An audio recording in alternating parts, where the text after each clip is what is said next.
Hello, welcome back to English with Chris. Today we're going to be looking at some dog idioms, 7 to be precise. First up, we have done up like a dog's dinner, an idiom that describes a person seemingly overdressed, the clothing usually being too fussy or silly for the occasion. So let's picture you having just a very small meeting or something, and then you turn up dressed like a princess or king or something.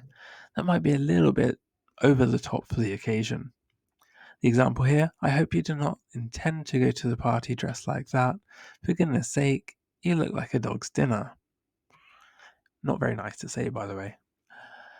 Next up, we have be like a dog with a bone.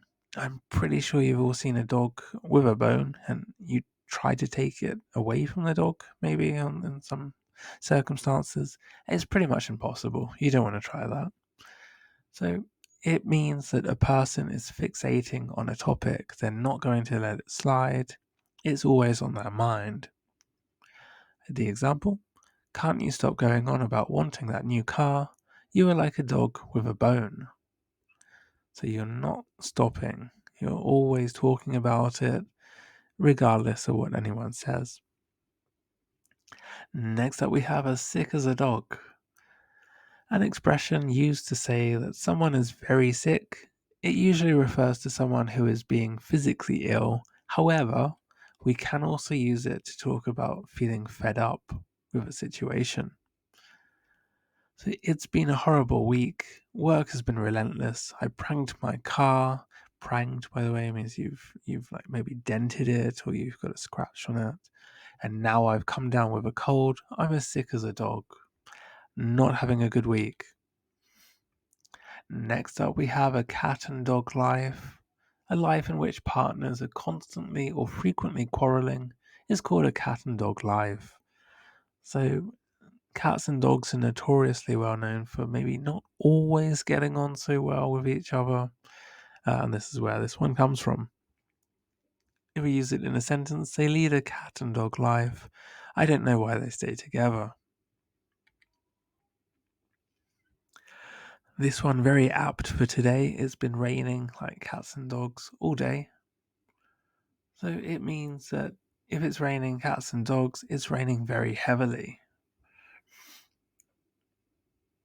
So that's also our example. Next up, we have in the dog's house, or in the dog house. You've probably heard this one. So it means to say that you're in trouble or not in favor, reminiscent of a naughty dog instructed to go to the kennel as punishment for a misdemeanor.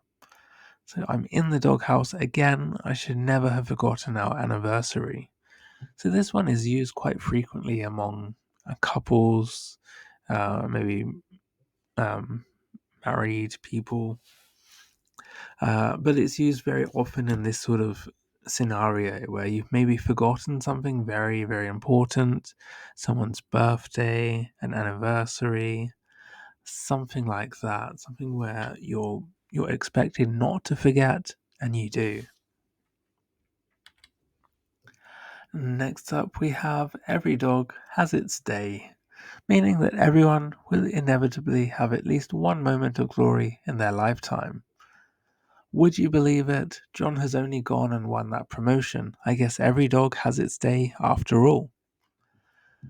And if you'd like me to have my day, then please do consider subscribing, leaving a like, and sharing with your friends. I'd love to have more people watching my videos and more people to interact with. I really like interacting with you all, but I don't get so much chance because apparently a lot of you are quite shy. No need to be shy. Please do write in the comments. Let me know what you're thinking, what you feel about the idioms, or if you have any suggestions, anything like that. I'm all ears. Not literally. That's also an idiom.